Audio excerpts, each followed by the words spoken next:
Repatriation is critical to reducing the populations of both displaced persons camps like Al-Hol and detention centers holding nearly 10,000 ISIS fighters, 2,000 of whom are from countries other than Syria and Iraq. Failure to repatriate foreign terrorist fighters risks the possibility that they could again take up arms and attempt to restore ISIS's so-called caliphate, terrorize communities that we're working to stabilize and rebuild, and potentially threaten our homelands. Afzal Ashraf joins me now live from London. He's an international security specialist and also serves as a lecturer at Loughborough University. Good to have you here with us on TRT World. Now, correct me if I'm wrong, most of the foreign fighters who have not been repatriated are basically from Western countries, are they not?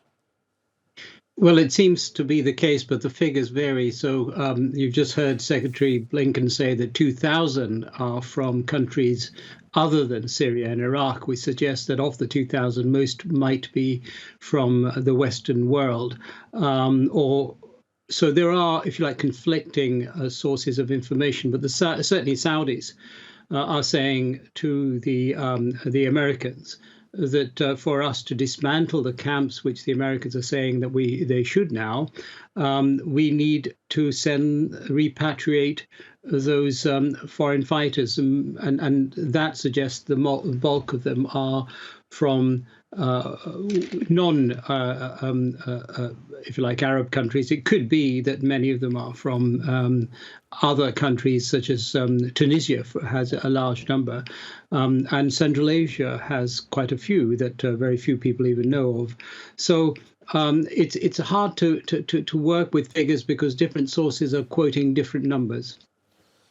Afzal, I remember as a journalist talking about the repatriation of these foreign fighters with other analysts as well, but that was about 2 years ago. So this issue has been going on for quite some time.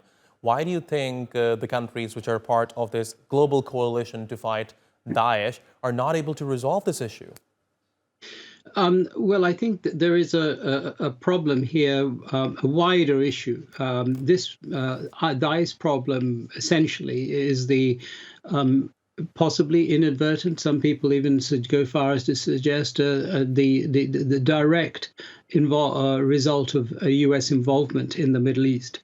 And the US has used this emergence of Daesh as a terrorizing force to conduct other foreign policy priorities, one of which was the regime change in Syria. And that has obviously failed, particularly in the last few weeks when President Assad has been invited to join the Arab community. And this has come on the heels of the rapprochement between Iran and Saudi Arabia. And all of this is largely under, if you like, the support and supervision of the Chinese. So the United States has a problem of relevance and influence in the Arab world. And this issue of Daesh is just one of the many bits on the agenda that Secretary of State Blinken has during his current visit, one of which, by the way, is to normalize relationships between Israel and Saudi Arabia.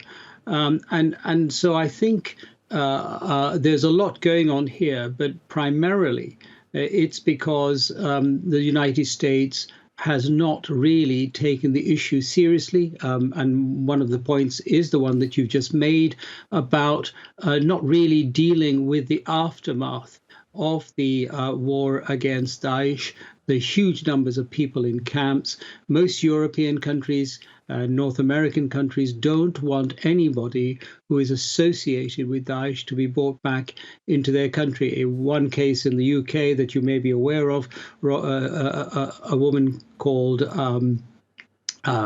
Begum has been stripped of her British citizenship. Right. And Afzal, we also know that Secretary Blinken has announced close to $150 million as part of Washington's efforts to stabilize the Middle East. What exactly is this money going to do? Well, I'm not clear about that. It's a small amount of money considering the number of people involved. But I would guess that some of that money at least would go towards the rehabilitation many of the people who've been captured, many of the people who've been captured, but also the victims of Daesh. Only recently were some Yazidi women released after years of captivity. So there's a lot of work to be done there. I would guess also some of that money would be directed towards the continuing elimination of the small pockets of fighters that exist in regions such as Syria and Iraq.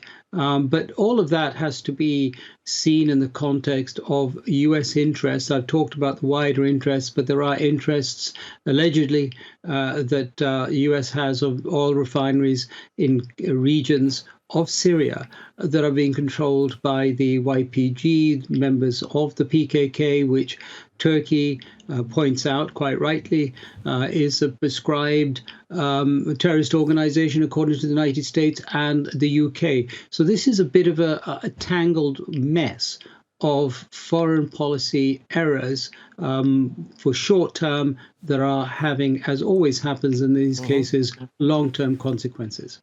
All right, Afzal Ashraf, thank you very much for talking to us here on TRT World. Really appreciate your taking out the time.